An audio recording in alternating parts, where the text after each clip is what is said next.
उम्मीद करता हूँ आप लोग सब खैरियत से होंगे।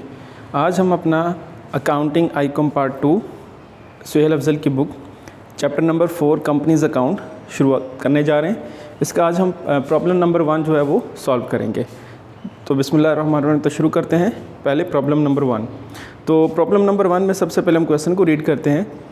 Suhail limited was registered with an authorized capital of rupees 40,000 divided into 400,000 ordinary share of rupees 10 each। Suhel limited company है, उसका ऑथोराइज कैपिटल जो है वो 40 लाख है, जिसको उन्होंने 4 लाख शेयर्स में डिवाइड किया है और एक शेयर 10 रुपये का होगा। The company issued 200,000 ordinary share to general public for subscription at par value on 1 July 2016। Company ने 2 लाख शेयर इशू किए हैं जनरल पब्लिक को सब्सक्रिप्शन के लिए, और उसकी जो पार वैल्यू पे 1 जुलाई 2016 को। Subscription date was fixed as 15 July, यानी जो सब्सक्रिप्शन की डेट फिक्स की गई है वो 15 जुलाई है। Pass entries in the books of company if application for 200,000 shares was received. आपने जनरल एंट्रीज पास करनी है और शेयर्स के अगेंस्ट आपको एप्लीकेशन मिली है। एप्लीकेशन आपको पूरी 200,000 मिली है। शेयर्स वर अलॉटेड ऑन 31 जुलाई 2016 और 31 जुलाई 2016 को आपने शेयर्स को पब्लिक को अलॉट कर दिया। Also show how the figures would appear in the balance sheet of the company, और हमने इसकी बैलेंस शीट भी बनानी है कि बैलेंस शीट में इसका क्या इफेक्ट होगा। तो सबसे पहले हम इसके मेन पॉइंट्स को देखते हैं कि इस क्वेश्चन के अंदर जो मेन पॉइंट्स है वो कौन कौन से हैं। सबसे पहले आपका ऑथोराइज कैपिटल है। ऑथोराइज कैपिटल की जो टोटल वैल्यू है वो 40 लाख है, लेकिन उसके शेयर्स कितने बनते हैं 4 लाख, यानी 40 लाख को आपने 10 पे 10 क्योंकि फेस वैल्यू थी तो 10 लाख पे डिवाइड किया तो 4,000 आपके शेयर्स आ गए। उसके बाद इशूड कैपिटल जो पब्लिक को आपने ऑफ़र किया है वो आपके पास 20 लाख है, और उसके शेयर्स कितने बने 2 लाख शेयर्स, यानी 2 लाख शेयर्स आपने पब्लिक को ऑफ़र किए थे। अगर हम 2 लाख को 10 से मल्टीप्लाई करते हैं तो वो 20 लाख आपके पास आ जाता है। उसके बाद एप्लीकेशन आपको कितनी मिली थी, वो भी 2 लाख शेयर्स के अगेंस्ट 2 लाख ही एप्लीकेशन आपको रिसीव हुई थी। उसके बाद सब्सक्रिप्शन कौन सी है। अब सब्सक्रिप्शन निकालने के लिए आपने जो शेयर इशूड किए गए हैं और जो एप्लीकेशन है उनका डिफरेंस लेना है। तो आपके पास जो शेयर इशू किए गए थे वो 2 लाख थे, एप्लीकेशन वो भी 2 लाख थी, तो 2 लाख में से 2 लाख को आपने माइनस किया तो ये फुल सब्सक्रिप्शन हो गई। इसका मतलब ये हुआ कि जो हमारे पास सब्सक्रिप्शन आई वो फुल सब्सक्रिप्शन है, यानी जितने शेयर्स इशू किए उतने ही एप्लीकेशन हमें रिसीव हुई। ऐसे बहुत रेयर चांसेस होते हैं, ठीक है। और शेयर की जो फेस वैल्यू हुए वो ₹10 पर शेयर, यानी एक शेयर 10 रुपये का होगा। और जो केस इसमें यूज़ हो रहा है वो हमारा इशूड एट पार वाला क्वेश्चन यूज़ हो रहा है। तो ये जो मेन पॉइंट्स थे जो क्वेश्चन के अंदर हमने रीड किए थे, तो इनको मैंने सेपरेटली मेंशन कर दिए। चलते हैं हम अपने इसके सॉल्यूशन की तरफ। अब जो हमारा सबसे पहले सॉल्यूशन हमने इसका देखना है, तो उसमें सबसे पहले हमने मेन पॉइंट्स को देख लिया। मेन पॉइंट्स ऑलरेडी हमने डिस्कस कर चुके हैं। अब हम अपना फॉर्मेट बनाते हैं। सबसे पहले जनरल एंट्रीज़ का, तो जनरल एंट्रीज़ का आपने पहले फॉर्मेट बनाना है। फॉर्मेट वैसे ही बनता है, डेट, पर्टिकुलर्स, अमाउंट डेबिट और क्रेडिट की 2 कॉलम बनते हैं, ठीक है।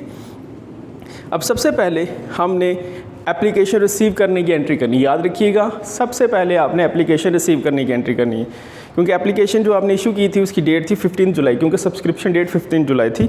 तो एप्लीकेशन रिसीव करने की एंट्री क्या होती है, आपके पास bank account debit, share application account credit. Bank account increase in asset को शो करता है, शेयर एप्लीकेशन अकाउंट आपकी इंक्रीज इन इनकम को शो करता है। तो इंक्रीज इन एसेट डेबिट और इंक्रीज इन इनकम क्रेडिट।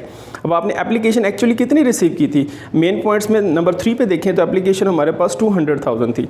तो बेटा 200,000 एप्लीकेशन को आपने मल्टीप्लाई करना है, कितने की एक एप्लीकेशन थी, यानी कितने का एक शेयर है। शेयर की फेस वैल्यू क्वेश्चन में दी हुई ₹10, तो आपने 200,000 को 10 से मल्टीप्लाई करना है, तो आपके पास अमाउंट आ जाएगी 20,000, यानी 20 लाख अमाउंट आ जाएगी। उसके बाद आपने इसकी ड्यूरेशन लिख देनी है, शेयर एप्लीकेशन मनी रिसीव्ड। तो ये आपके पास पहली जनरल एंट्री कंप्लीट हो गई, जिसमें bank account debit, share application account credit. उसके बाद 31 जुलाई में जाके हमने वो शेयर जो इशू किए थे वो हमने अलॉट कर दिए अपनी जनरल पब्लिक को।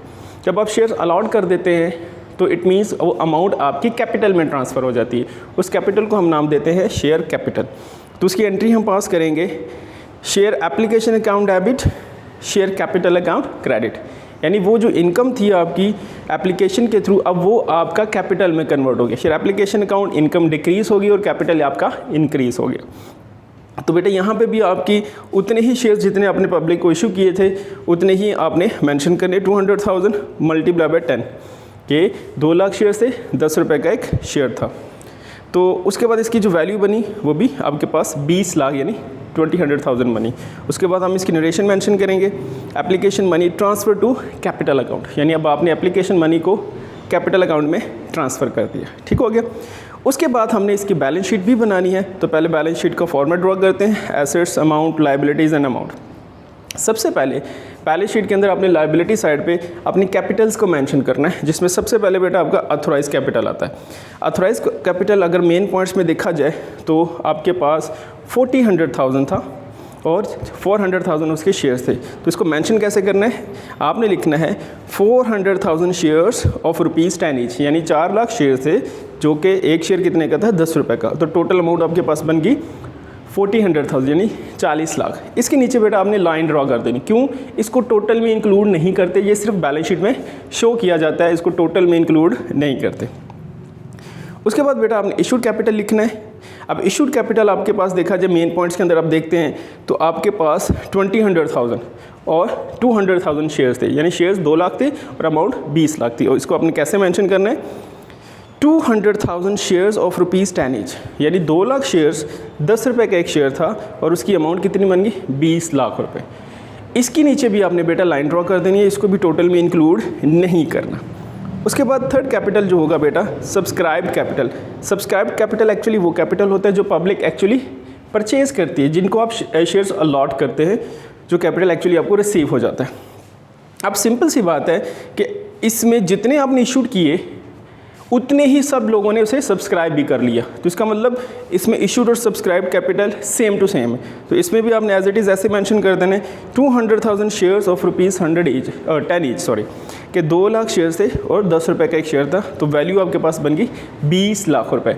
तो बेटा इसके नीचे आपने लाइन नहीं ड्रॉ करनी, क्योंकि ये अमाउंट जो सब्सक्राइब कैपिटल की अमाउंट होती है उसको आपने टोटल में इंक्लूड करना है।